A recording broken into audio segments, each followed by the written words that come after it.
stays forever.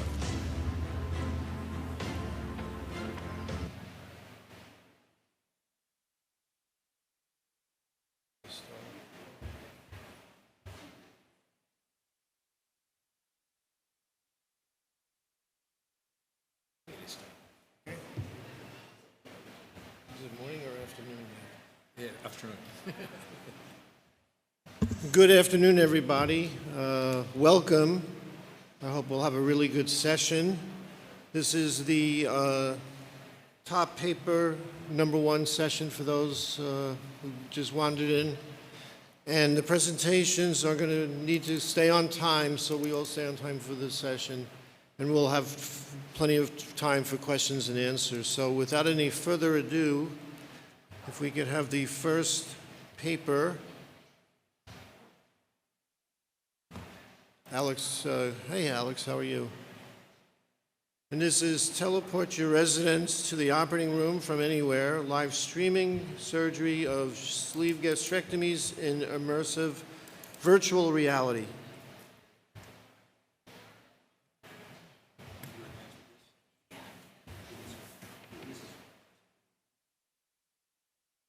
All right, good afternoon, everyone. Thank you so much for allowing me to share our experience using live streaming of 360-degree videos to virtually teleport our residents to an operating room. I have no disclosures. So live streaming surgery is not new. We've been doing this since the early 90s, obviously allowing an opportunity for us, trainees or surgeons, to learn from videos. We do that pretty much very regularly over the internet. Also, this is regardless wherever we are located, and that's a very efficient knowledge to transfer new techniques. Now, when it comes to virtual reality, also for the last few years has emerged as a very interesting and promising tool. The cost of each unit has really diminished significantly, going from $15,000 for when this came out many years ago to almost $400 nowadays. And there's a lot of documented literature supporting that there's more learning engagement, procedural confidence, and obviously fewer distraction as you are actually immersed on this world. So what we did was to combine both technology, 360 live streaming video with VR. The equipment that we use, you can see here on the slide, is a powerful laptop computer that receives 2 different feeds, one from the 360 camera, here marked down as #1, and also the video stream from our own laparoscope. This actually goes to a special wireless network, and the final view is being represented in your headset device, which allows you to rotate and see the world in 360, like if you were actually in the operating room. Also, we combined what is called not only the omnidirectional camera, but also a device that allows you to capture sound, depends on where your head is situated. You want to the right, or left, you can hear more sounds wherever you are pointing out. So it gives you that more spatial sense. So after obtaining a grant, we equipped all our residents with a unit. You can see one of the lead residents here doing an in-service to each one of them and teaching them how to do it. So the technology works as this. Both feeds, the 360-degree feed from the camera as well as the laparoscope feed, goes through just wired system to our encoding system. This is actually a public system, but it's specifically designed for this purpose. Now from that, we jump into the internet, and from the internet, we go to a paid network known as Content Delivery Network. This is the network that if you're trying to simulate what it looks like, this is like having an underground or a subway network. You have the traffic network on top, and you have the subway network. The difference between the one and the other, the subway goes faster. This is the same network you may use to watch your streaming video every day. It doesn't go exactly from the internet. It goes through different type of network, but you need to access through the internet. And we use this network because the amount of data that is being transmitted is so high that we need actually speed. Now, it comes out from that, or you ramping up from the platform to the traffic. It comes out from the internet and then wirelessly to the device. Next slide. Next slide, please. Thank you. This is a representation of a 360 view that's been splitted, so you can say what the viewer will see is the full OR, ups and down, right and left, and also on the left side you can see that we have created a virtual screen, so actually it gives it more details when it comes to view the surgery.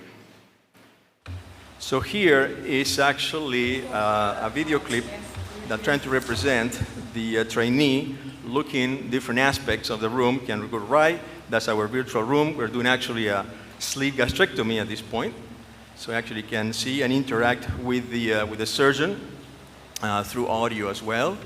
Again, the resident was actually located in one building away from the OR where they have their CGME office and interacting with us like if you were there. It's no different like we invite a medical student here and we make him stand in a corner watching our procedure. So you can see have a full 360 experience in MERS.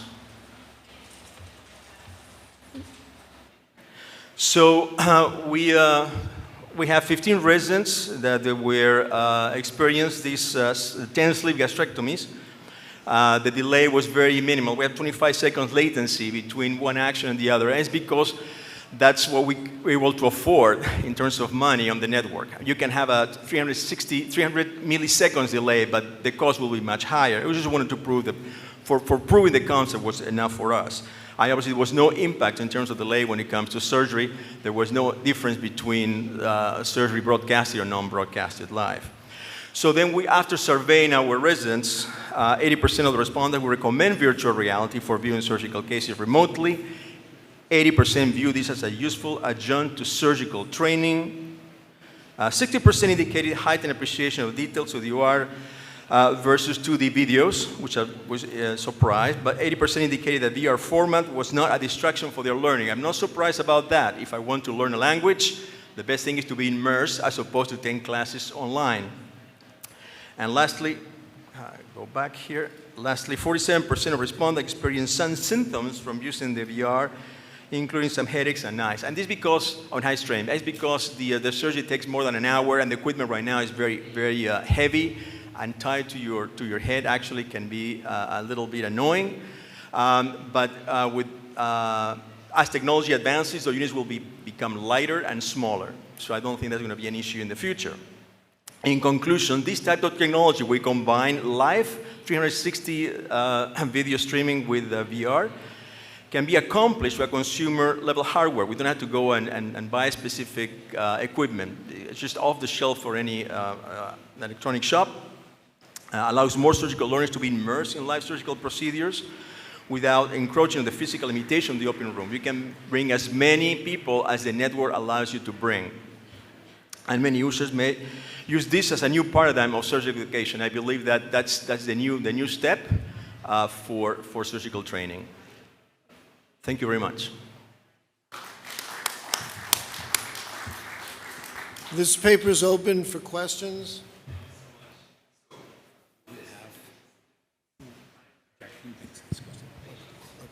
Scott? Dr. Hippins will discuss the paper. I'll quickly discuss it, and I think first I want to congratulate you with a very, very interesting piece of research. I'm very much enthusiastic because of what you create is actually what we have been trying to create since we started working with the master sleeve system and robots, where we have separation from the surgeon on one hand, the patient on the other hand. Here, you implement a much wider field, and that can only benefit to teaching. Now, aren't you afraid that when you are looking at this tool as a teaching tool, aren't you afraid that your students or your trainees will have trouble concentrating because you're with several, I mean, there's a lot of input.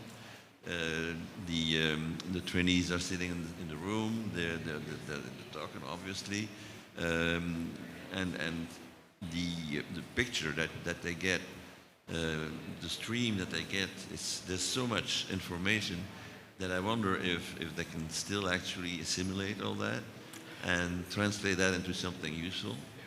Thank you very much for the question.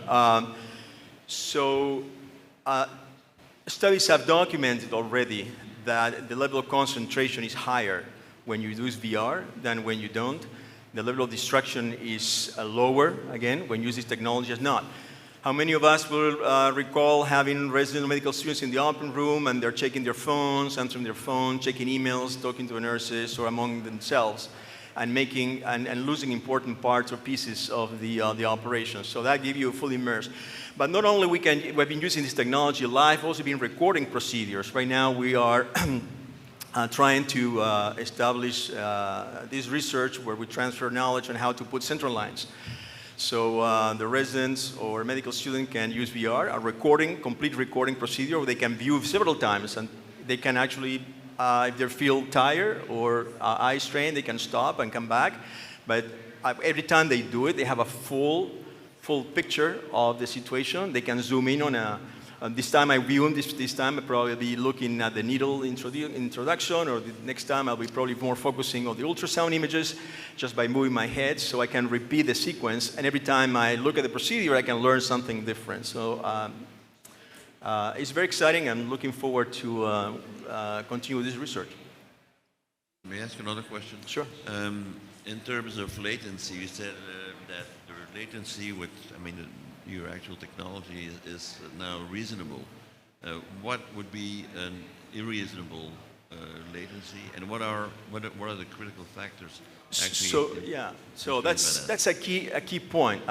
Any streaming technology that may use nowadays to view videos online or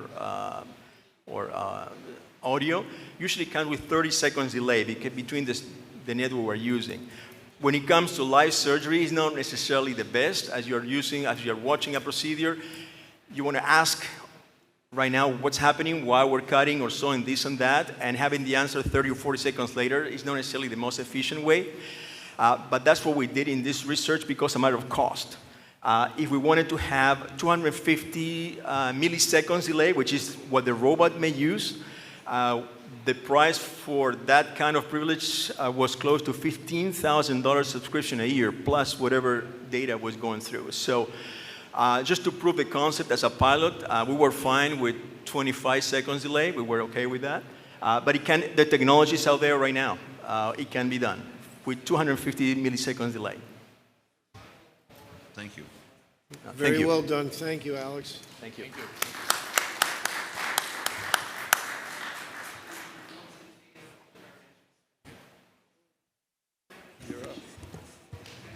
The second paper, fetal growth and body composition in pregnancies after metabolic surgery. Data from the Aurora prospective cohort. Please. Thank you. Thank you. So, first of all, I would like to thank you all to be able to discuss my data on fetal growth on this beautiful platform. As you can see, I have no conflict of interests.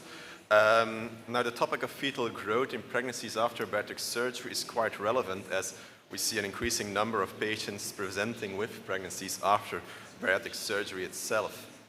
Bariatric surgery has many benefits during pregnancy, as it diminishes many risks that we are oftentimes confronted with in patients with obesity, but certain complications are known to be more prevalent, most notably fetal growth restriction. And fetal growth restriction is very interesting because it's a risk that has increased both when compared to patients with the same preoperative BMI as the same preconception BMI. So it's not only the weight loss itself that provokes this complication, there's some intrinsic quality of the surgery itself which makes that the risk is more elevated. And we wanted to discuss this more thoroughly in our study to see if we found any remarks, any changes, something that we could do something about. Next slide, please. Yes, so we used the data from the Aurora study, which is a prospective cohort in Belgium involving 8 centers.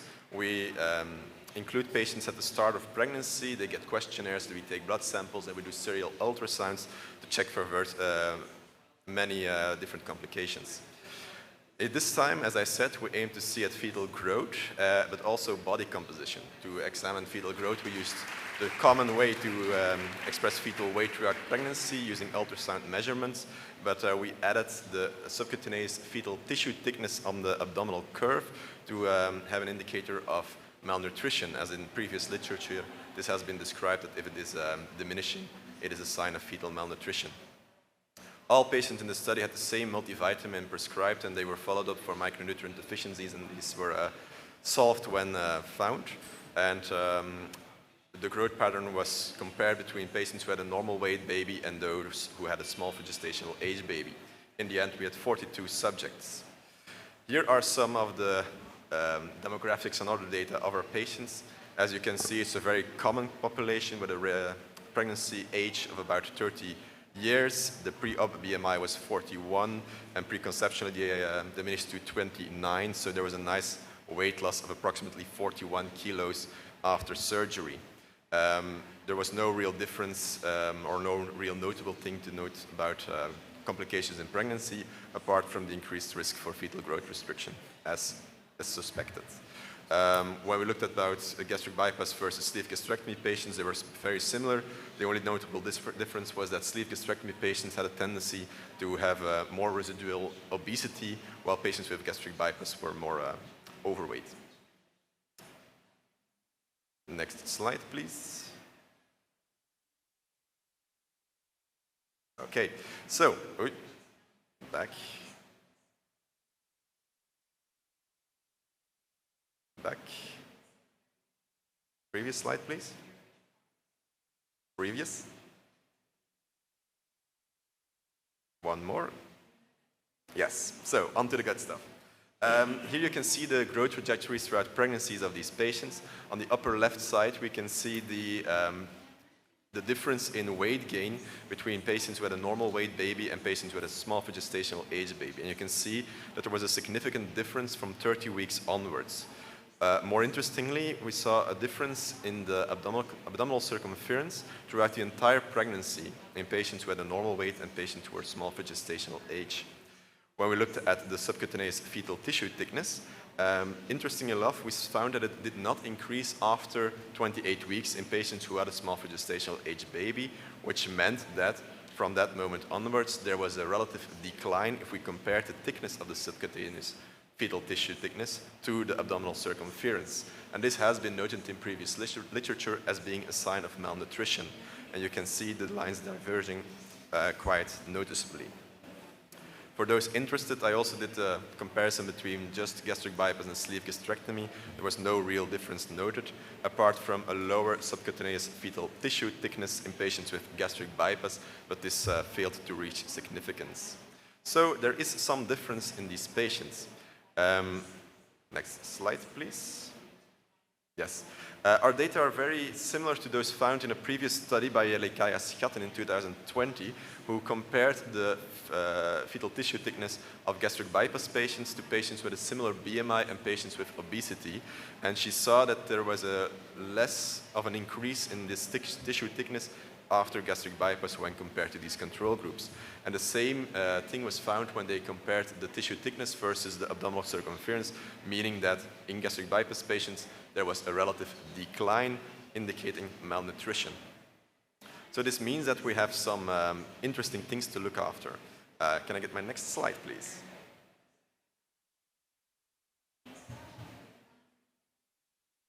Next slide. Okay. So in general pregnancies, when we look at fetal growth restriction, we discuss most of the time placental function, as it is often most common origin of the problem. It's somewhere in the range of preeclampsia and things like that. But in patients after bariatric surgery, this is less likely because the most common origin of that problem is comorbidities such as hypertension, gestational diabetes, and obesity itself. And of course, the risk for these complications has diminished after the surgery, so it would be less likely that this is the real problem. In literature, there's oftentimes been a connection between micronutrients and fetal growth restriction, but this connection has never been truly established as data vary a lot. Some micronutrients have been found to be an indicator of fetal growth restriction, such as an iron deficiency, but the effect is quite limited in these studies and cannot explain the true increase that we see of that is about twofold. No, previous. A recent hypothesis states that glycemic control might be an indicator of fetal growth, as dumping syndrome is prevalent after bariatric surgery and even more so after in pregnancies, and that the rate of hypoglycemia might affect fetal growth and might be one of the signs of malnutrition that we see. Lastly, we also see that gut microbiome might be an interesting hypothesis. The gut microbiome changes after bariatric surgery, and it has an effect on the one-carbon metabolism, which is important in cell division, and that way might have an impact. This is further evaluated in the Beyond trial in the Netherlands, and I'm certainly looking forward to the results of that trial. The last parameter, which might be one of the things that influence fetal growth in utero, is the risk of pollutants during pregnancies. So pollutants in this case are lipophilic pollutants that we store in the adipose tissue, which are released during periods of weight loss and endocrine insulin resistance. The weight loss itself in these cases might be provoked due to the surgery, of course, and the insulin resistance is common in pregnancies. We need to have a further research to see which pollutants are prevalent during these pregnancies, if they go throughout the placenta, and if they affect the baby's growth, as we know that some of these might be metabolic active. So in short, fetal growth, we haven't solved it yet. We have our work cut out for us. But with many of these findings, we hope that in the future we can get some signs that help us determining which pregnancies are at risk and to find some things that we can do to prevent this problem from ever arising. I thank you for your attention, and I'm certainly looking forward to your questions. Thank you. Discussion is done from Mary O'Kane, USA. Thanks. Thank you, Dr. Silmans. That's a really interesting presentation, and especially for me as a dietitian. Sorry, is possible? No, sorry. Yeah, so really interesting presentation, and especially for me as a dietitian, because I know that many of our patients in the UK, pregnancies will be unplanned, or if they are planned, they actually present to our centres very late, and they may not be getting that expert support. So what do you think the mechanisms are that we need to be really focusing on, and also maybe giving advice to our consultant obstetricians? So of course, we will always recommend patients to have a stable weight when they start their pregnancy, as the period of weight loss has been a risk factor in the past for fetal growth restriction and many other complications during pregnancy. A varied and balanced diet, which is always recommended, of course, might be a very good idea, both to have the necessary micronutrients, because, as I said, fetal growth is one factor, but we do know that micronutrient deficiencies can also affect the risk for congenital anomalies and things like that. And this is certainly something that a dietitian and an endocrinologist can help in to get healthy pregnancies at the start. And lastly, I think the hypothesis of the hypoglycemia might be very interesting. We're currently doing also a study in Leuven in which we examine the rate of hypoglycemia using a Dexcom, a blinded Dexcom measurement throughout various periods of pregnancy to see if the risk is increased and if it has an effect on fetal growth. But if we do manage to establish this link, I do think that there's a very good place for primary care providers, like dietitians, like midwives and so on, to help patients have a balanced diet to prevent hypoglycemia due to dumping syndrome during these first stages of pregnancy, when there's likely an influence towards the placental function and also the fetal growth. And that way we can achieve a more healthy pregnancy throughout the entire process. Yeah, and so it's going to be also the education of healthcare professionals that don't normally work in this area as well to do that.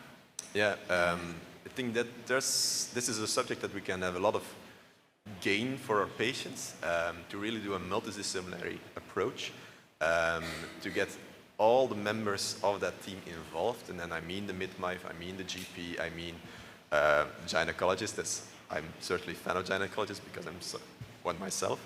And this way we can take the care of the patient to the next level. There's many things that we need to take into account before we can achieve a true multidisciplinary approach, mainly with, as you stated, some healthcare providers which are typically not involved in the bariatric process, as stigma remains an issue in those care providers, but hopefully we'll get there. Yeah. Thank you very much, because it's a really interesting study and really highlights the importance of nutrition and care for monitoring during pregnancy. Thank you. Okay, thank you. Thank you very much. Thank you. We need to move to the next paper. The next paper is entitled, How Effective is Transversus Abdominis Plane Block in Reducing Pain and Opioid Needs Following Bariatric Surgery, will be presented by Clara Lopez from USA. Thank you. Thank you for having me. I have no potential conflicts of interest to report.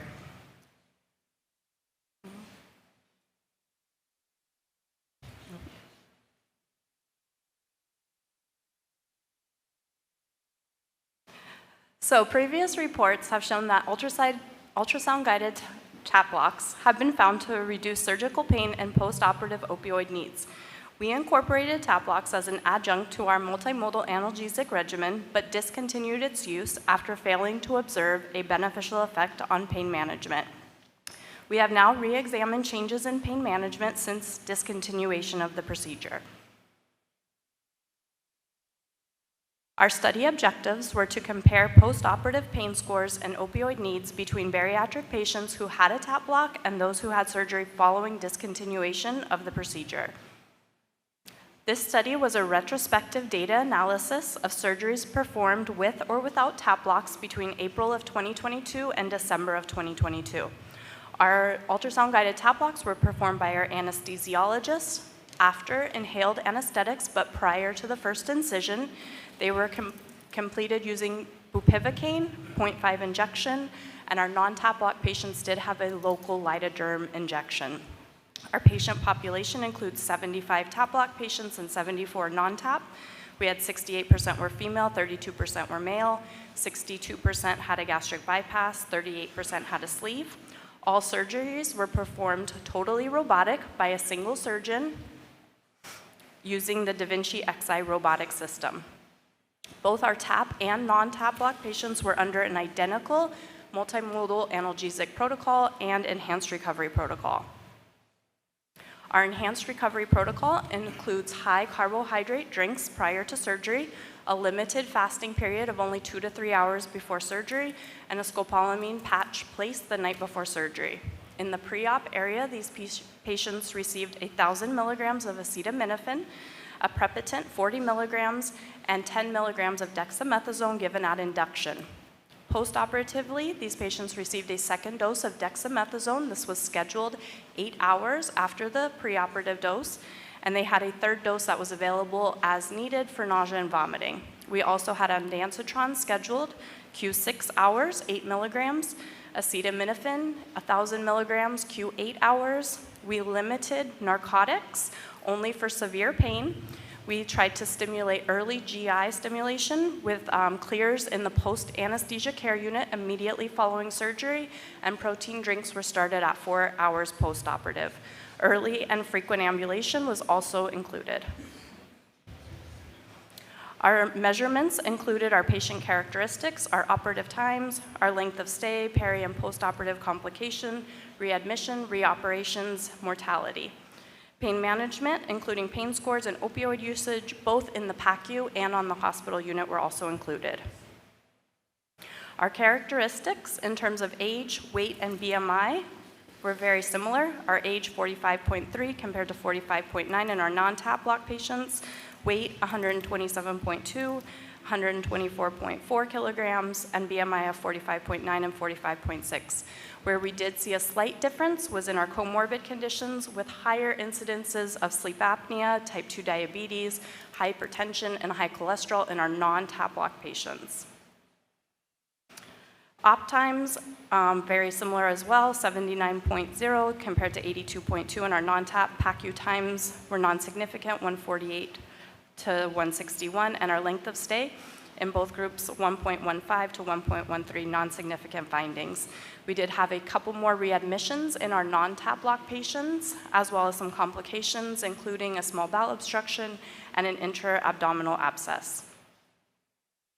Pain scores in the PACU were assessed every 15 minutes and we looked at their highest level of pain as well as their average level of pain. They stayed in the PACU about 2.5 hours on average, and we found no significant difference in either of these readings, highest or average score. Pain scores on the unit were measured every 4 hours, and again, we found very similar findings. No significant difference between their highest level of pain or their average level of pain. Opioid usage was measured both in the PACU and on the unit. We looked at the total number of medications, converted those into morphine milliequivalents, and we found no significant difference in the PACU or on the unit in terms of the number of opioids the patients used. Patients were also categorized according to the magnitude of the opioid usage in the PACU. 23% of our TAP patients required no opioids. 32% of our non-TAP patients required no opioids. 68% of our TAP block patients required low opioids compared to 53%. Moderate opioids were used in 8% of our TAP block patients and 15% of our non-TAP block, and only 1% of our TAP block patients required high levels of opioids in the PACU compared to 0 of our non-TAP. Opioid needs on the unit, on the inpatient unit, were also very similar. No significant findings between our two groups. 37% compared to 42% requiring no opioids. So TAP blocks do add an additional time to the case as well as cost. You have the anesthesiologist time, the medication, and the cost for the materials. We found this to be about $713.31. So in conclusion, TAP blocks do add to surgical expense and have no additive benefit to our MMA regimen in reducing postoperative pain and opioid use. Thank you. Our invited discussant is Dr. Kevin here. Thank you. First, a few comments.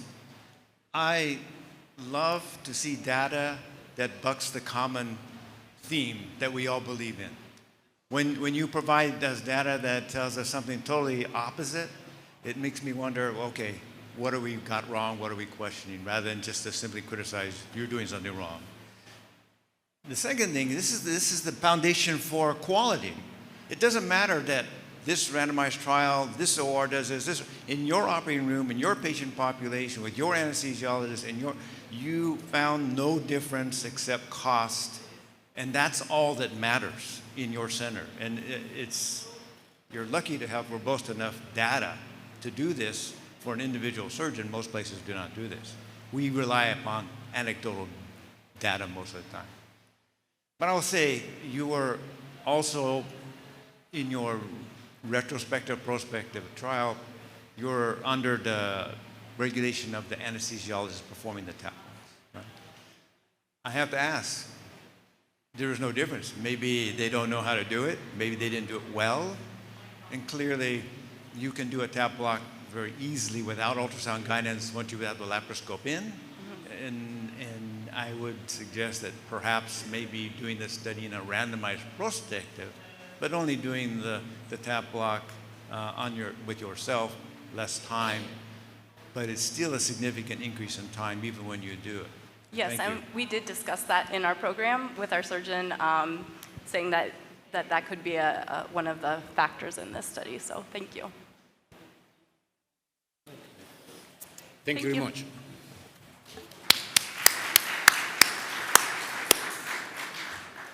Mohamed Al-Nani will talk about bariatric surgery fellowship training program, Saudi Arabia experience.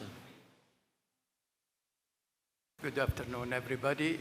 Thank you for giving us the opportunity to present this fellowship program in our country. I have no conflict of interest and no disclosures. Respected audience will be alerted about the increasing prevalence of obesity worldwide and in Saudi Arabia specifically. Acquainted with the importance of rationale behind establishing advanced laparoscopic and bariatric surgery fellowship program, introduced to the Saudi Arabia's local experience of advanced laparoscopic and bariatric surgery training and fellowship programs, aware of basic principles and curriculum components of this program and training. As you know, globally, more than 1 billion people are living with obesity, around 14%. Half of them adults and half of them are adolescents and children. This number is also still increasing. This, of course, is associated with an increasing obesity-related diseases and comorbidities, psychological and socioeconomic problems. WHO is urging countries to do more to reverse this preventable health crisis. Prevention, of course, is more cost-effective than treatment. However, they should go together hand in hand.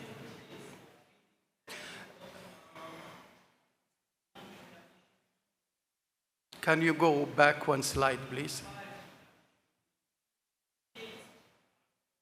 The rationale behind establishing more bariatric surgery fellowship programs, increasing prevalence, as we mentioned, long waiting list for bariatric surgery, especially in governmental hospitals, shortage of bariatric surgeons number against patients and society's demand, improvement of the quality of bariatric surgery services and outcomes, and also helping some disadvantaged people who are living with obesity and cannot offer cost for surgery or its complications.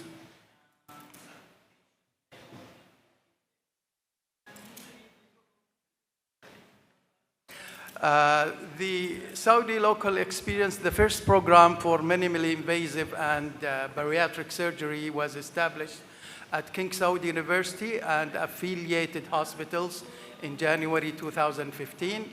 It started with 4 trainers, and now we have 6 trainers at the top of the slide. Sorry, can you, yeah.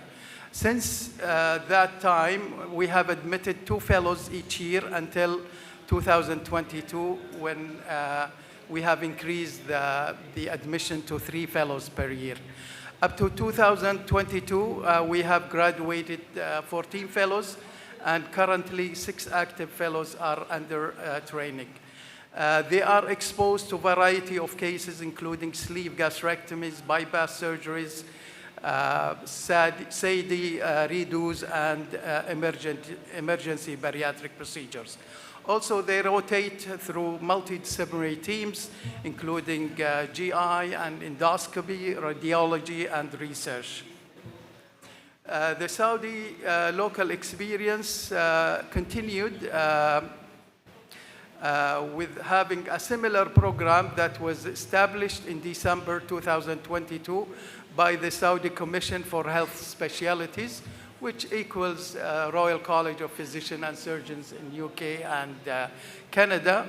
The work on the curriculum actually initiated by the Saudi Arabian Society for Metabolic and Bariatric Surgery in 2020.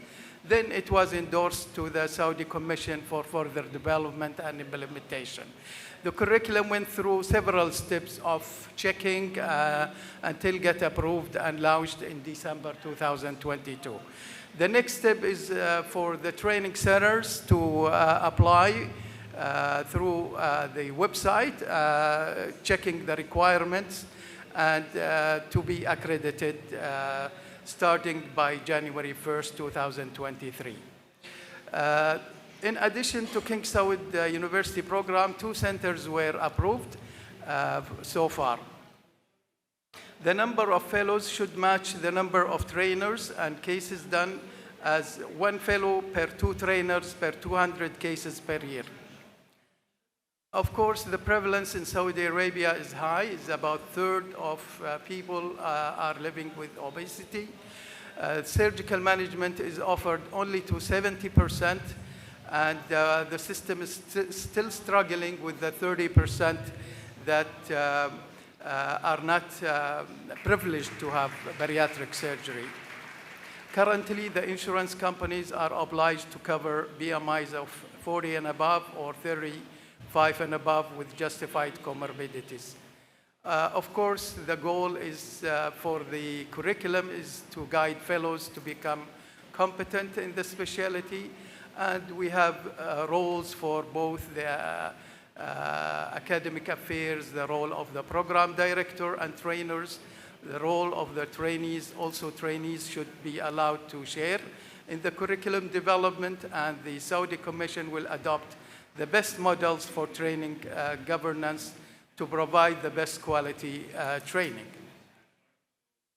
So the program has, of course, entry requirements, learning competencies, program duration and rotation, the continuum of learning, the research in the first year preparation, second year submission, and then evaluation.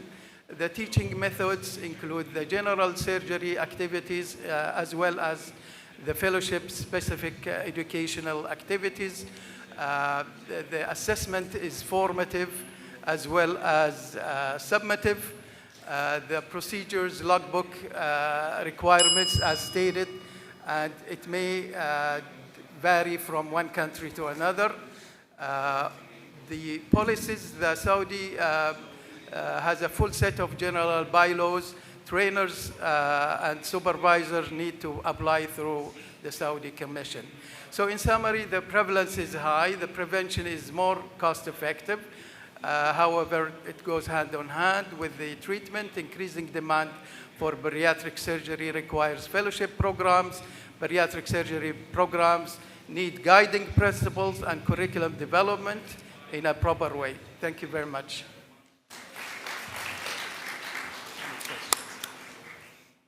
Antonio Torres for discussion. Thank you, Dr. Anami, for this nice, I would say, aim, of getting a higher quality of the attention of the patient with obesity there in your country. My comments, I have one comment and one question. The comment is, I think going to be very important, this kind of initiative in terms of getting or increasing the quality of the attention of our patient, not only in the national health system, I mean the hospital governments that you said, but also in the private practice. I know it's very difficult to establish, we in Spain have a special program with phases and so on, it's very complex. My question to you is, do you think in the future it's going to be mandatory to have this certificate to operate in bariatric hematology patients, not only in the government hospital, but also in the private hospital? Is it going to be mandatory or not? Of course, the Saudi Commission, nobody can work in government or private sectors without a license from the Saudi Commission. The license for bariatric surgery practice has changed from 2013 and before by recommendation of the Saudi Society for Bariatric and Metabolic Surgery. But after 2013, they are requiring a fellowship program. To perform this kind of operation. Yes, that's right. Okay, so do you think it's going to be enough to maintain this fellowship program in your country, or you can take advantage of the regional, fellowship program, like, for example, within the MENAC, the IFSO chapter? What do you think about how it's going to be possible to combine both of them, or no?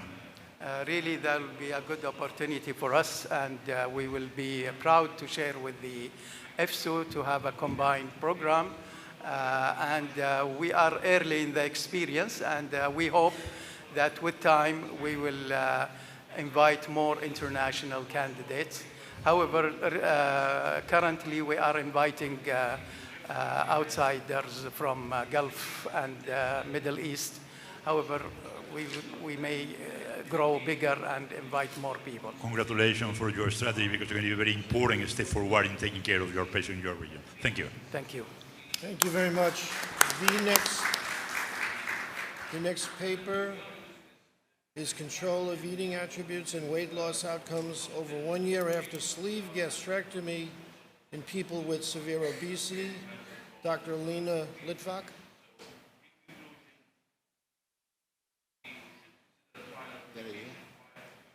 She here?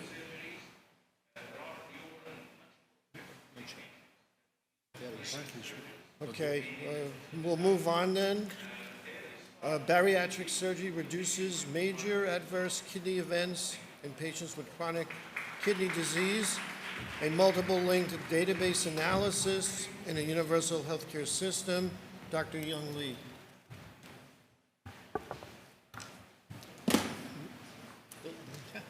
Breaking the chair. Hello, everyone. My name is Young. I'm a fourth-year general surgery resident at McMaster University in Canada. And it's a pleasure to be presenting our work looking at the association between bariatric surgery and major adverse kidney events through our multiple link database system in Ontario. So in terms of disclosures, this research is funded by the American College of Surgeons Resident Research Grant. I have no industrial conflict of interest to disclose.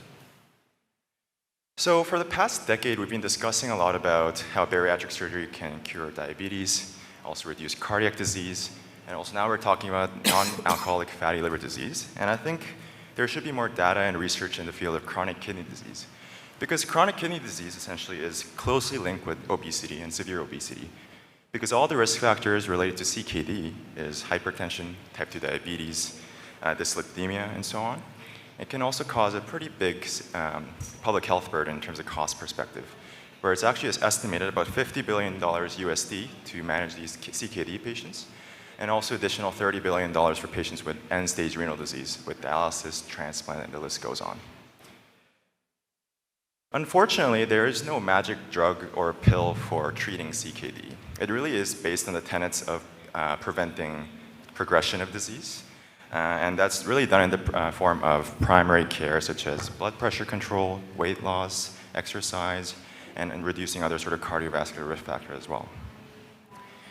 And in the past couple of years, there has been sort of smaller studies looking at how bariatric surgery can improve renal function in patients with CKD. But also, we have this sort of belief that patients with chronic kidney disease are actually tough operative candidates. They have higher perioperative risks, and maybe we should not be offering these patients surgery. So there exists this gap in evidence where we don't have really good long-term data looking at bariatric surgery and its association to patients with CKD and obesity. So what we aim to do is to look at the association between bariatric surgery and all-cause mortality in patients who specifically have a diagnosis of CKD and obesity. And secondarily, we also looked at the association between bariatric surgery and major adverse kidney events, which I'll define in a future slides.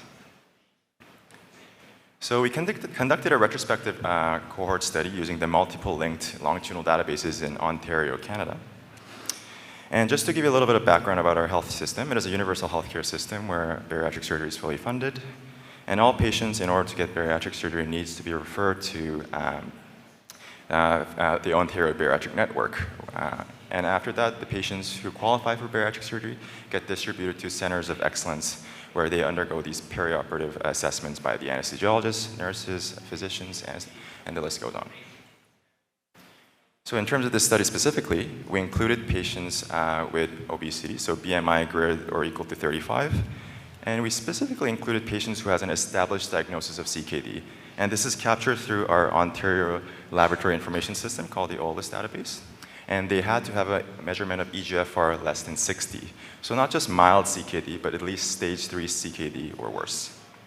We excluded patients who had previous kidney transplantation, patients who are currently on dialysis, and also patients who could not meet these sort of bariatric surgery criteria according to Ontario Bariatric Network. We generated two cohorts, the surgical patients and the non-surgical patients. Surgical patients were identified from the Ontario Bariatric Registry from 2010 to 2016. And the control group patients were identified from the family medicine database called the Emerald database. So essentially, this database covers over 500 primary care practices, and we're able to identify sort of patients who would otherwise qualify for bariatric surgery according to their BMI measurement, also their renal function as well. Some of the baseline data that we collected, and this really is the strength of our study because we used a multiple link database, we're able to not only capture some of the standard baseline characteristics, but we can also capture kidney function, so there are specific laboratory values.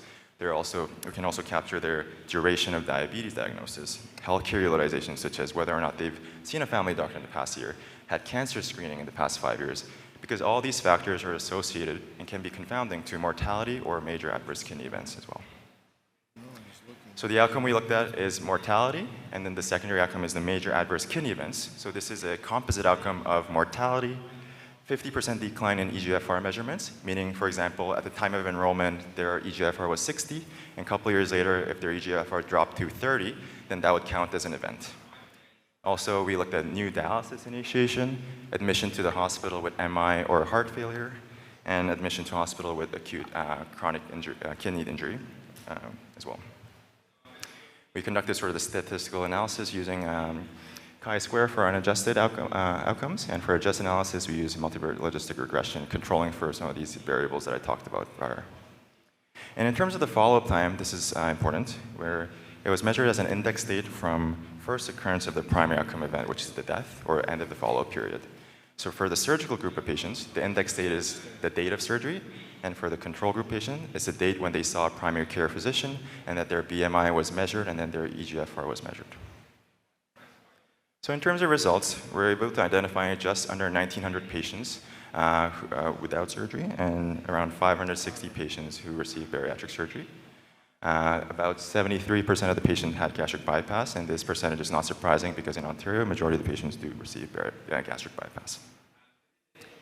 So in terms of unadjusted outcomes, you can see a pretty impressive result where patients who didn't receive surgery had an all-cause mortality of 26.6%, whereas patients who had surgery had a mortality rate of 13.9. So that's an absolute risk reduction of almost 13% over the follow-up of 8 years. The results are pretty consistent for major adverse kidney events as well, where you can see an absolute risk reduction of 15% after bariatric surgery, and this is a follow-up after 6 years. Just to look at some of the more granular results, you can see that patients who had surgery had lower incidence of being admitted to the hospital with MI, heart failure, and also the lower event rate for that 50% decline in their baseline EGFR. So when controlling for all the covariates, it shows that surgery is associated with 54% lower hazards or mortality in these patients with CKD and obesity. Same goes for composite outcomes as well. So about 53% lower hazards of major adverse kidney events after bariatric surgery after 7 years of follow-up. Same is shown sort of in this laboratory measurement, about 50% lower hazards, and also 54% lower hazards of being admitted to the hospital with AKI. When we did a subgroup analysis, looking sort of specific to gender, age, you can see that the benefits are more pronounced in patients who are female, and also patients with, who have older age as well. You can see 13.4% absolute risk reduction. In terms of EGFR specific analysis, you can see that patients with lower EGFR actually had better outcomes as well, and also patients with higher BMI also had better outcomes. And the results are pretty consistent with the composite outcomes as well. So in summary, you can see that with our sort of multiple link database study, over the follow-up of about 7 years, patients who received bariatric surgery had lower hazards of mortality, as well as major adverse kidney events. And really the takeaway here is that we shouldn't just judge these patients as high risk, because they actually experience pretty significant mortality benefit longitudinally, and also outcomes related to their sort of kidney function as well. And there really isn't a good solution to treat these patients with obesity and pretty bad CKD, and it seems like there's good safety profile as well as good long-term results, so we should be offering bariatric surgery, or at least have a discussion with them for patients with CKD and obesity. Thank you for listening. I'll take any questions.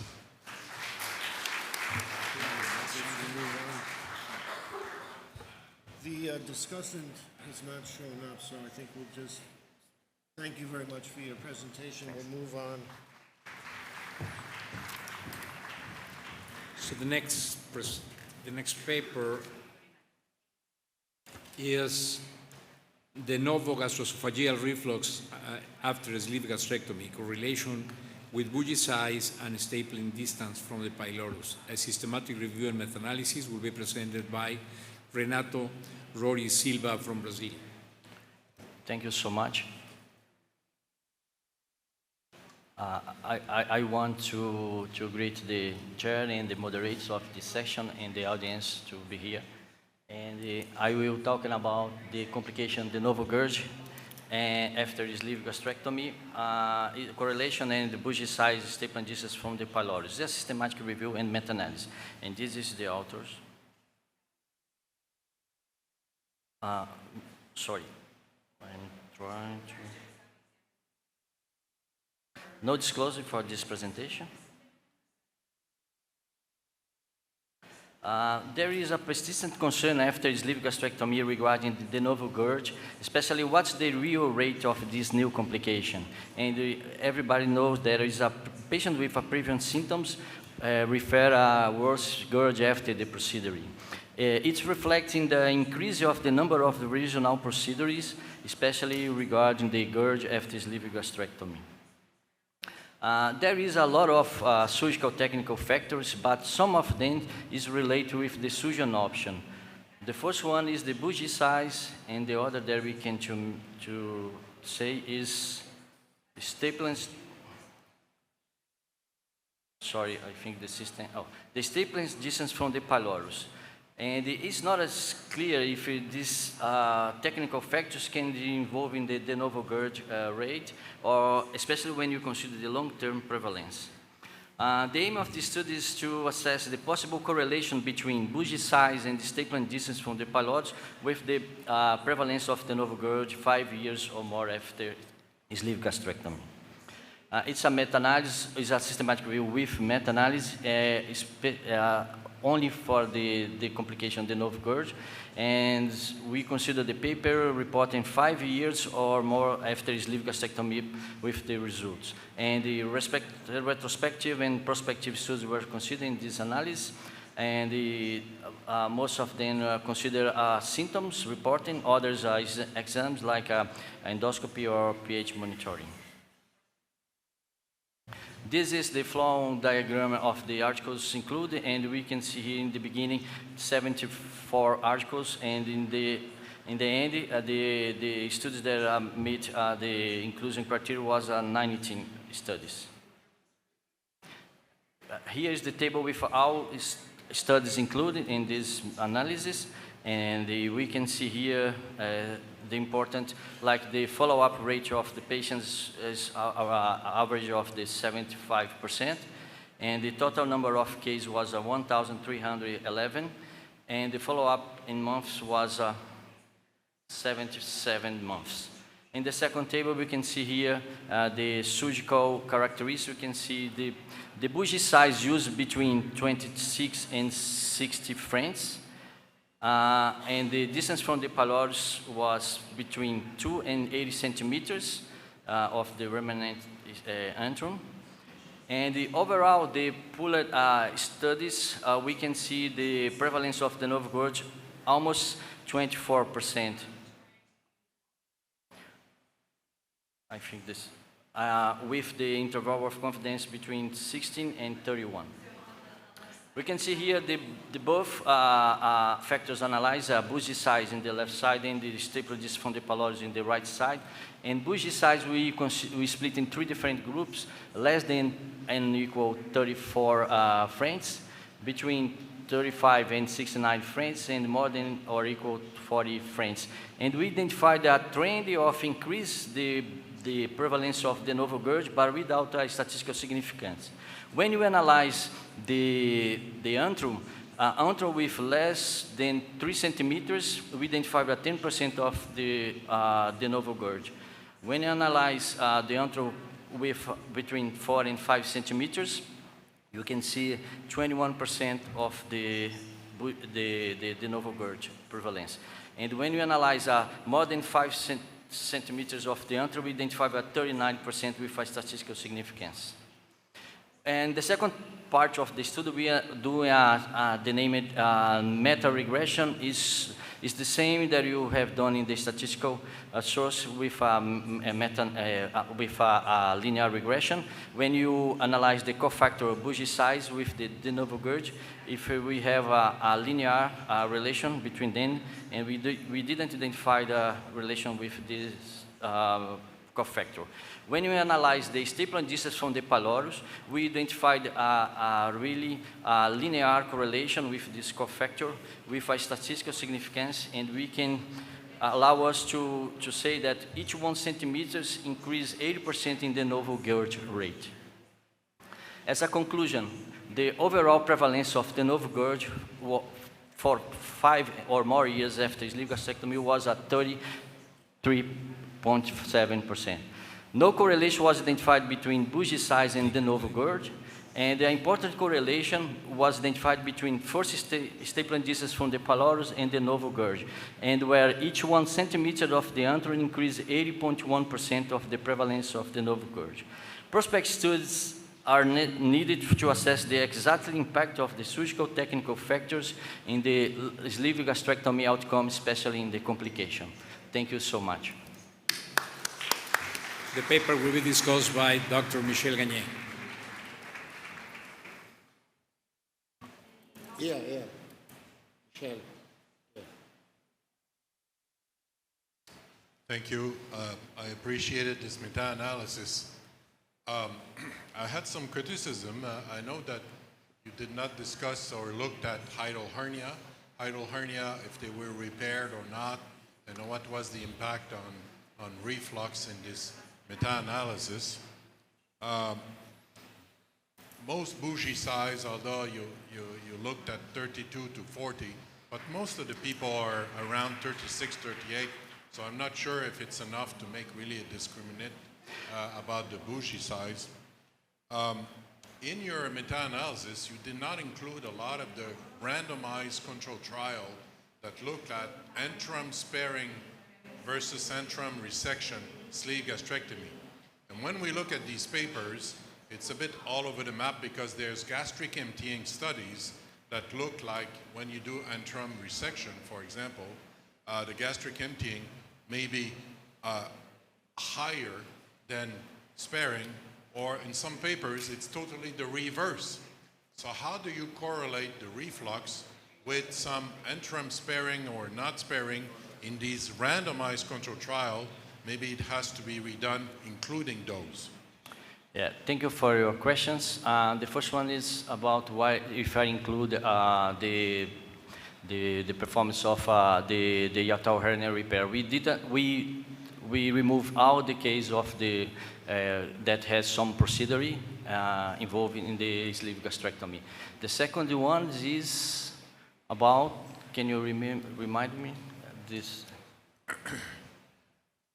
Well, I didn't think that the bougie was really discriminant because most people are centered between 36, 38 French. So, but the sparing, antrum sparing, where the antrum is totally resected versus kept, I think those randomized control trial, I did not see them in your meta-analysis. Yeah, thank you. What's happened, when you analyze the bougie size, we have another analysis in this study, only consider the main bougie sizes used for our service, around the 32 to 36, and we didn't identify difference when you analyze all these cases. In terms of the prospective studies, and you cited some of them, although we have a lot of factors, surgical factors that are involved in the de novo GERD. It's not these factors, but what we'll try to analyze, there is some things that a surgeon can do in the side of the procedure that we can decrease the possibility of have this complication. It's what's our question. And then we know that there is a lot of analysis of the gastric emptying related with that's a good for patients who have a special fast emptying or not, but it's the result is conflicted, and we're not considering this study for this kinds of study because it's difficult to have papers with more than 5 years in the follow-up. Is the main question. Meta-analysis, we analyze the publications, and so we need to have a very good publication for you do one work like this. Thank you so much. Thank you very much. Okay. Thank you, Michelle. Okay, we're ready for the next paper. It's liver bacterial colonization in patients with obesity and gut dysbiosis. And the presenter is Lucia Piano from Italy. Good morning to all. I stand here before today to talk about an increasing and important argument of, I'm sorry for the next slide, please. Okay. An important argument that is the link between the gut microbiota, the liver inflammation, and the obesity. We know that the gut microbiota colonized our digestive tract since the birth, and it is influenced by endogenous and exogenous factors such as the diet. And in fact, in obese patients, we have a chronic dysbiosis of the gut microbiota. But another point is that when we have an inflammatory disease, we have an alteration of gut microbiota, and we have also an alteration of gut permeability. So we have a translocation of metabolites of bacteria from the gut to the liver. And the obesity, it's also a chronic inflammatory disease. So the question is, why the metabolites of bacteria we can retrieve the metabolites in the liver, but we can retrieve the bacteria themselves. And so we try to revise the literature, and any study demonstrates the presence of bacterial genoma in obese patients in the liver. So the aim of our studies, this is a pilot studies, is to search bacterial genoma and liver biopsy of obese patients and to compare the bacterial genoma found in the liver with the bacterial genoma in the composition of fecal sample. So we performing a prospective studies. We enrolled patients undergoing the two bariatric surgery. We collect anamnestic and anthropometric information, and we collect the day before the surgery IFSO sample. And the day of surgery, we performed a laparoscopic liver biopsy. And both the samples was analyzed with a EM Torrent new generation sequencing platform to sequencing the RNA region. And the results are amazing. In fact, among 23 patients, patients show the presence of the same bacterial genoma in the liver and in the stool samples. And the other 15 patients have not decolonization in the liver, so a virgin liver. The bacteria are Prevotella, Bacteroides, Dalis, and Streptococcus, and this is the distribution on percentage in stool and liver biopsy of different bacteria.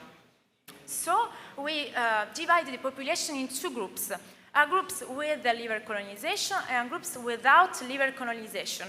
And we analyzed the histological characteristics such as fibrosis, lobular inflammation, and cytopathitis. And we didn't find any difference. And so we analyzed the complication rate according to the Indoclavian score and the percentage of body weight lost at 1 year. And we didn't have any difference.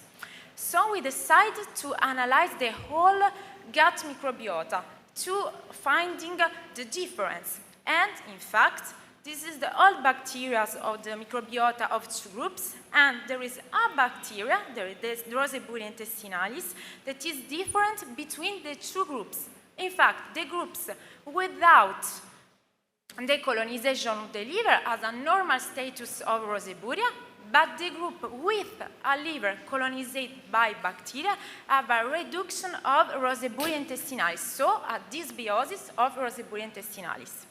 And we find in the literature that Roseburia intestinalis has an important role in the modulation of the gut tract because there is an amelioration of tight junction and so a less passage of metabolites from the gut to the liver, and also Roseburia intestinalis is a dysbiosis of Roseburia was associated with lots of immunological pathologies, but also inflammatory pathologies such as inflammatory bowel disease, non-alcoholic fatty liver disease, and so on. So, in conclusion, this is the first study reporting the presence of bacterial genoma in a liver biopsy of bariatric patients. In which patient we have the same bacterial genoma both in stool samples and in the liver biopsy, and in our population, in the wheat patient, we have a dysbiosis of Roseburia intestinalis, probably related to a greater permeability of the gut due to the dysbiosis. So there is a pilot studies, we have a little population, but there is an amazing finding that we can explore later with a better population to find the significance. Thank you so much. Thank you very much. I'd like to now call up Dr. Silvia Faria, who's going to make some comments. So, congratulations on your excellent paper. Thank you so much. I would like to make a question in terms of the evaluation of the microbiome. We know that diet and sometimes medications can interfere in the results.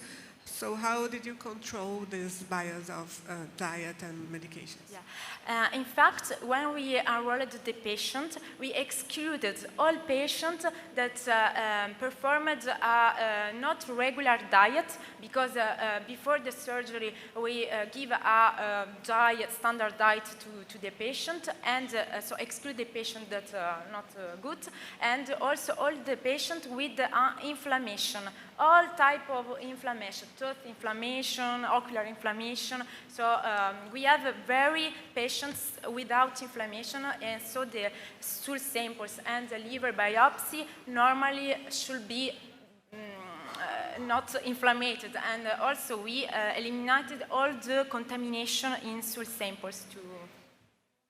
It is interesting also to evaluate if they are taking antibiotics. It can interfere in the results, just a suggestion. And you found that this species protects patients from the dysbiosis. So do you think there will be a role for probiotics specialized with this species that you found that can contribute for patients, or because probably the terrain of dysbiosis of gut microbiota it's very big, so we don't know all about this, but probably an incrementation of Roseburia intestinalis can protect this passage, and so this inflammation probably in the liver. Congratulations. Thank you so much. Thank you very much. Next is Salim Abunaj. Sorry. Is okay? Yeah. Use of fluorescent guided gastric calibration tube to improve visualization during sleeve gastrectomy and gastric bypass. Okay. Well, thank you very much for the opportunity. Okay, so we have no financial disclosures. It's good to mention, though, that I was involved very early in the development of this tube. It was developed in our university, so I was involved a lot in the animal studies, cadaver labs, and so forth, but I have no financial ties to the company itself now that manufactures and sells the tube. So this is basically the first human trial of this fluorescence-guided calibration tube that was conducted at our university, and it was the basis for the FDA approval for this tube. I'm not a physicist, so I'm going to try to dumb this down to the surgeon's level. So basically, a normal laparoscopic camera or a camera can capture images in our normal visible spectrum, but the more advanced laparoscopic cameras now and robotic cameras can capture images in the infrared range that cannot be captured by our normal visual spectrum. So this is just a picture to show the difference. So in the first image to the left, you can see a normal light camera, and you can see there's light on the tube itself that can be seen. But once you add the infrared mode on the camera, you can see it very visible. And then most of the newer laparoscopes now have an overlay mode, which allows both at the same time, which is what I operate now, use the most, so I can see the normal view I'm used to. At the same time, I can see that infrared spectrum as well. So the calibration tube, in a nutshell, is very similar to our normal oral gastric tube. It just have an extra LED lights that allow for that infrared spectrum to be visualized. It also has a suctioning capability, so you can use it to decompress the stomach as a normal oral gastric tube, and you can also use it for leak test purposes, as we're going to see in the videos now. And basically, there are currently two sizes: a 40 French bougie and a 40 French tube and a 36 French tube. So we had a total of 20 cases done for sleeve gastrectomy between two, myself and my partner. Both are fellowship-trained surgeons with a few years of experience. And we have done 2 gastric bypass at the time of the publication of this abstract. So this is a video of the camera of the tube being used for a sleeve gastrectomy. You can see from the hiatus the tube being introduced. You don't obviously have to give any dye or anything like that. It's from the infrared, the LED lights on the tube. So now we're being used to decompress the stomach. So you can see it clearly decompressing the stomach, and now after that you can use it to calibrate the tube. So the difference from a regular bougie, the only difference is that you can actually see the tube all the time when you're operating. And you can see the sleeve gastrectomy being constructed. You can get as close or as far as you want from the tube because you can see it all the time, which is the advantage of this versus a bougie or another gastric tube. And then at the same time, you can use the same tube for air leak test because it has channels. You can just blow in air. There's a valve, and you can just push the air, and you can do your air leak test. So it's a 3-in-1 tube, so you don't have to pass multiple tubes during the operation.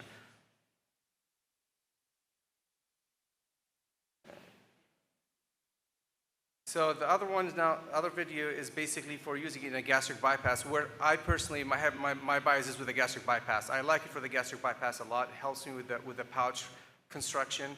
It also helps me passing the tube as we see across the anastomosis. So now the same thing, we use it to decompress the stomach.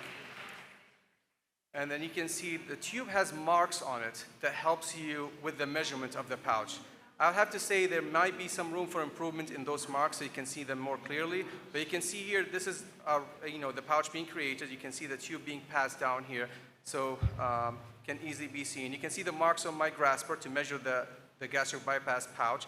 And this is probably more like a 6 to 7 centimeter pouch. It's not exactly 5. But there's a mark that if you change the ICG mode, it will be more clear that you'll see in a second here.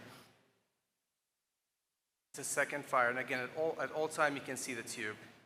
And there's a mark here that will be visible for the 5 centimeter mark that could help you measure your pouch. And then finally, when you pass across the anastomosis, obviously, when you create the gastrotomy, it's very easy to see the tube again to make sure that you're burning against that tube. And just creating the gastrotomy here.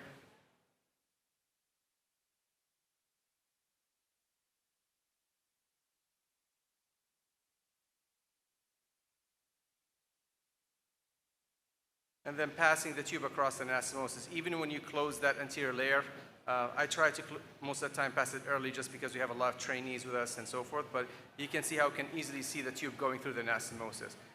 So, and then, of course, you can do the air leak test at the end.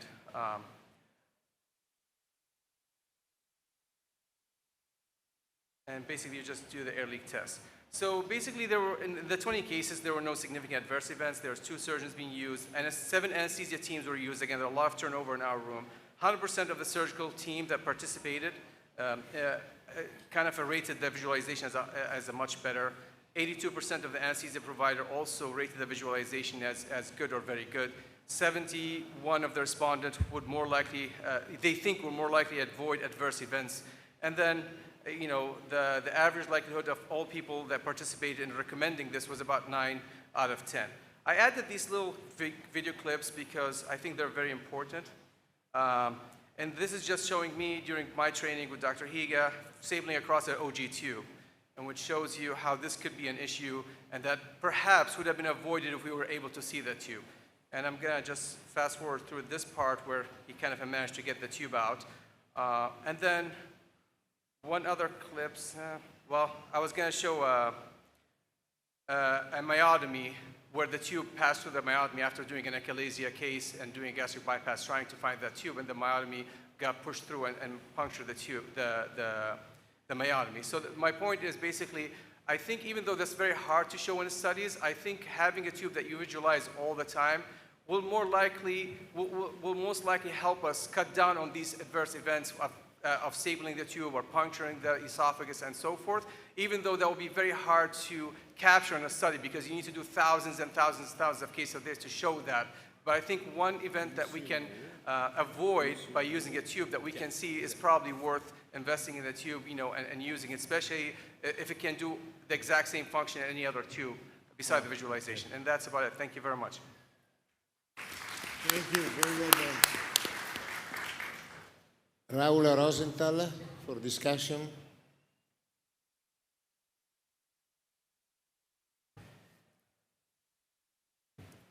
Yeah, thank you so much for inviting me to discuss this paper. Congratulations on your presentation. Thank you. I have to disclose that I'm part of the advisory board of Endolumic, so I own stocks. Having said that, the big question that we need to ask ourselves is, as you mentioned at the end, it's rare to transect a gastric tube. However, I think that we should not underestimate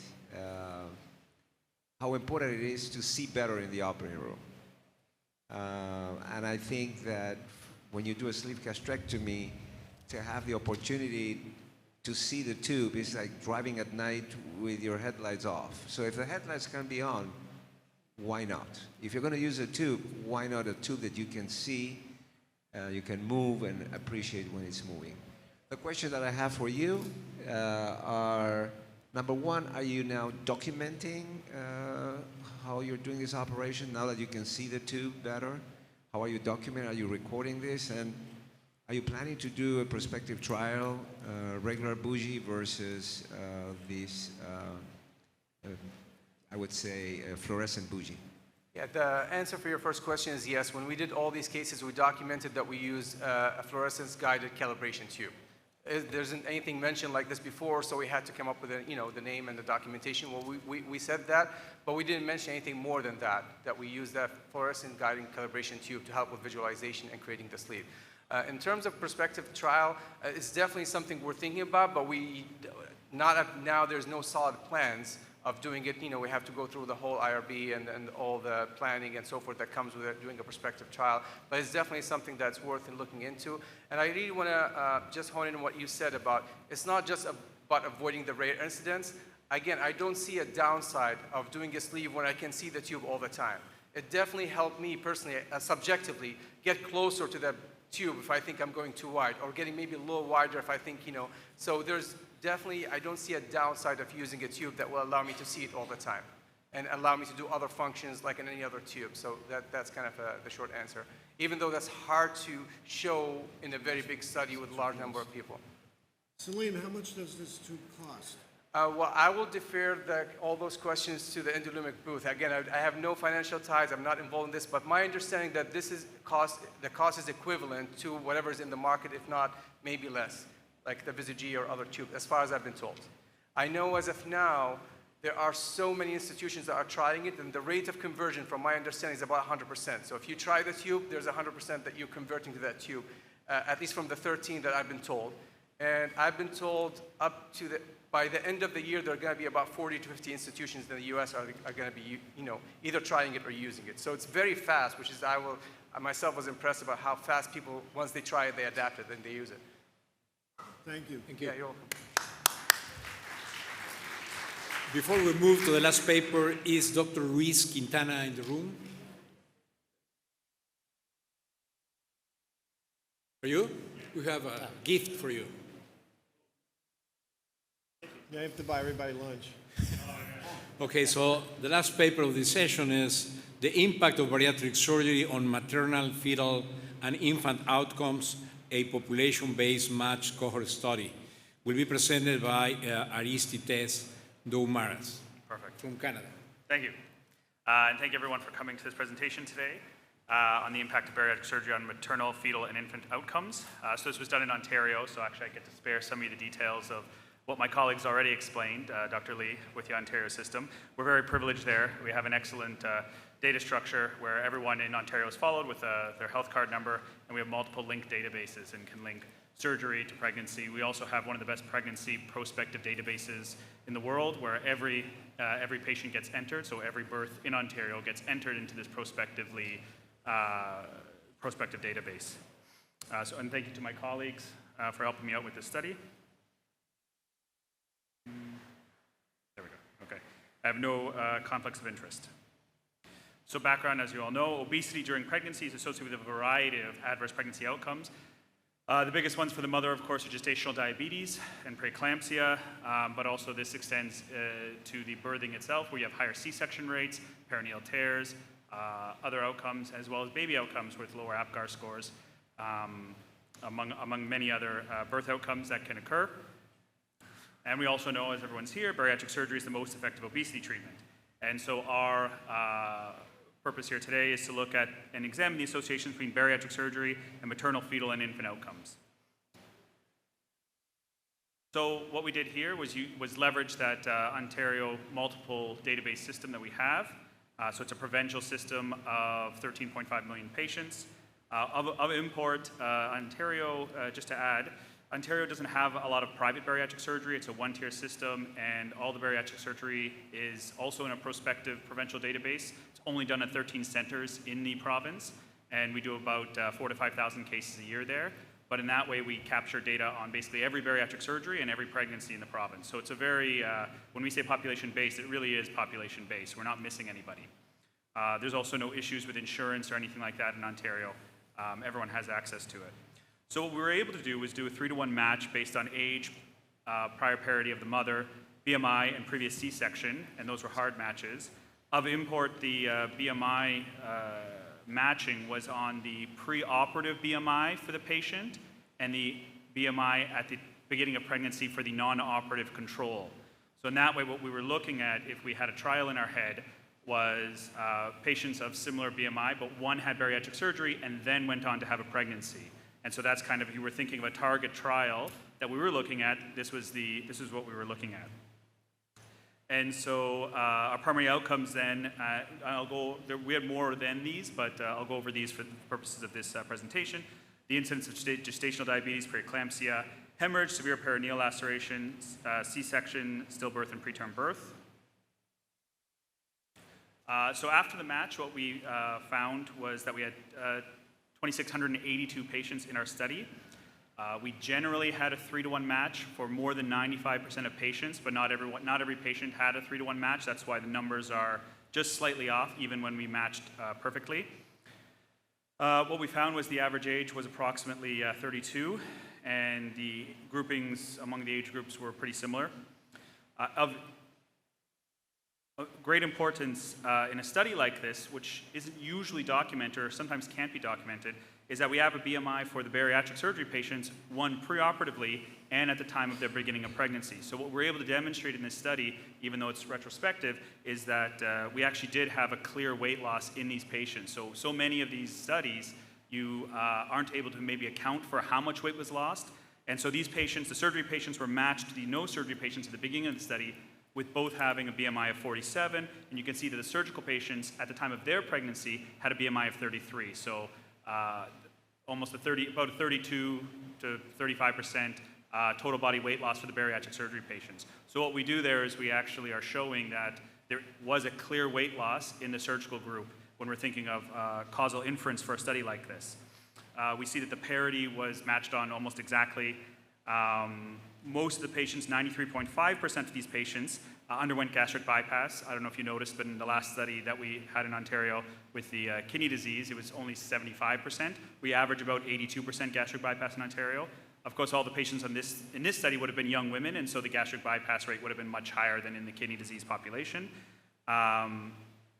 And lastly, the only things we weren't able to match on because we would lose too many patients, and that's why the adjusted analyses are so important, are things like or at the time of the beginning of pregnancy, maternal comorbidities of diabetes and hypertension. And obviously the surgery group preoperatively had a lot more diabetes than your average, even obese mother at the beginning of their pregnancy. So the major results of this study are on what you see on the left there, are that patients with gestational diabetes, during their pregnancy, the gestational diabetes rate went down about 10% in absolute risk reduction. It's from 18.8% to 8.7%. So obviously surgery and the weight loss preoperatively before getting pregnant had a profound effect on your gestational diabetes rate, despite having a rate of diabetes that was 4 times higher at the beginning of pregnancy or before the pregnancy. So even though, and these are unadjusted numbers, so even though the rate of diabetes was 4 times higher in the surgery group, having surgery, having that weight loss, reduced gestational diabetes by 10% on an absolute scale. And for patients with preeclampsia or HELP syndrome, most of them had preeclampsia, you see a similar 8.5% drop, and similar proviso there that most of these patients, that the rate of hypertension in these patients was 6 times higher, or was, 4 to 6 times higher in the surgery population. So just some last results here. So what we did see in terms of some of the other things that I discussed at the beginning, so in the adjusted results was that the gestational diabetes and preeclampsia were 70 and 80% lower after adjustment in terms of the odds of happening compared to the control group. The cesarean delivery was lower in the surgery group as well. Once again, better health factors in the mother, smaller babies, etc., probably caused that. The only outcome which was mildly adverse but didn't affect kind of overall complication rates or anything like that was small for gestational age. So the rate of small for gestational age was much higher in the bariatric surgery patients, and large for gestational age, conversely, was much lower in the bariatric surgery patients.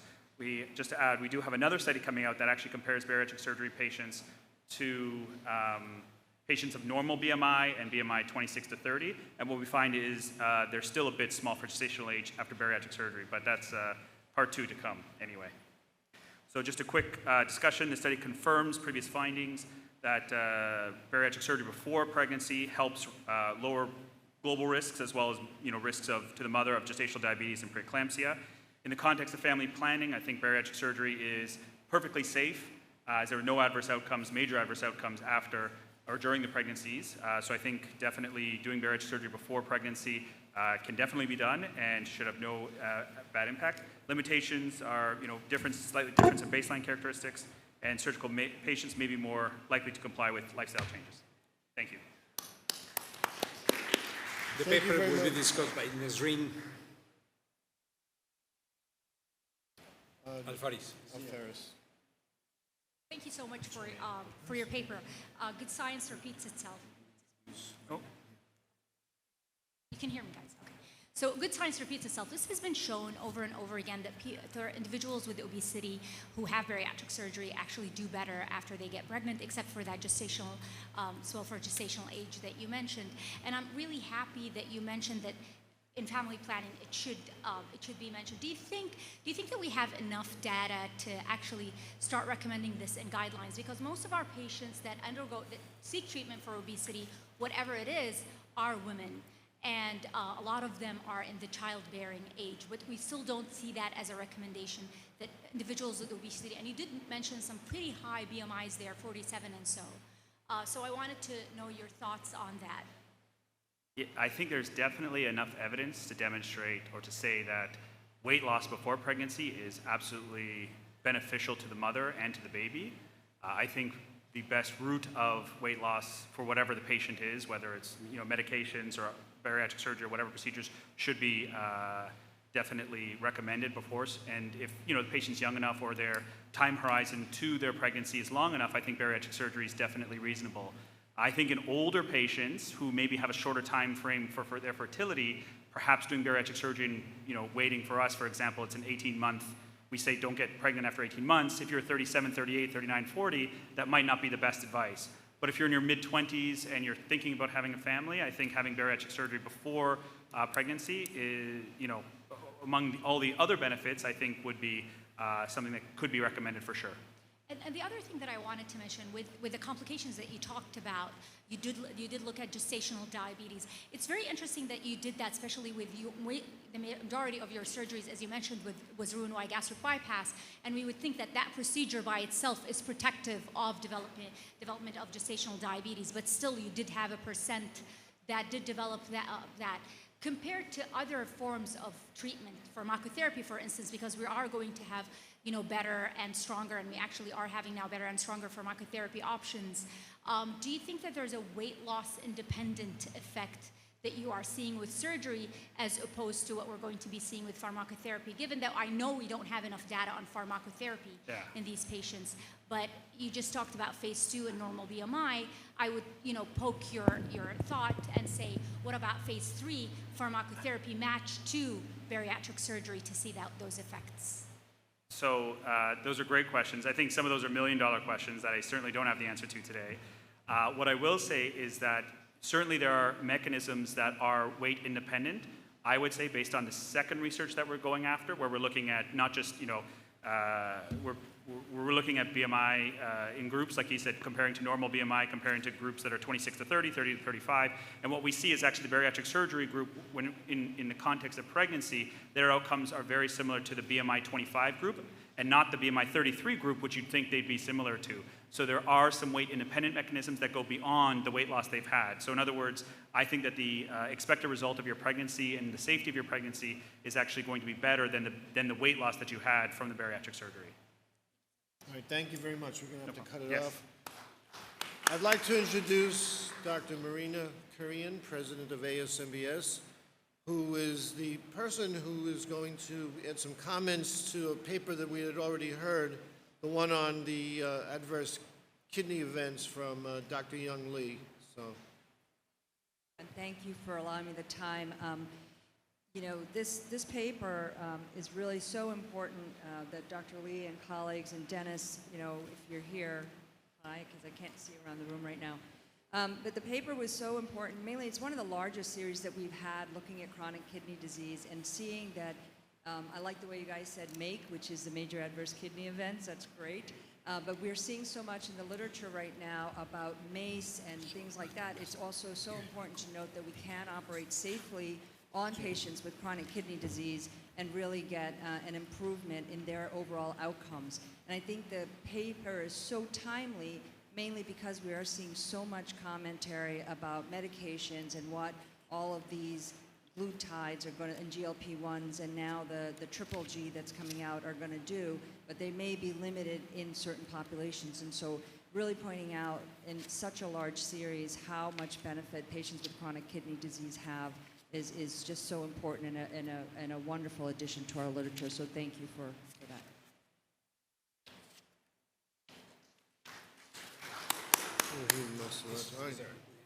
Any answer?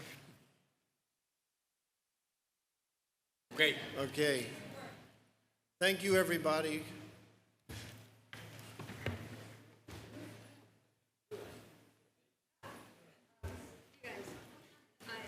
Sorry, I didn't have a phone. The area where I thought Capri would be, which would be Sorrento,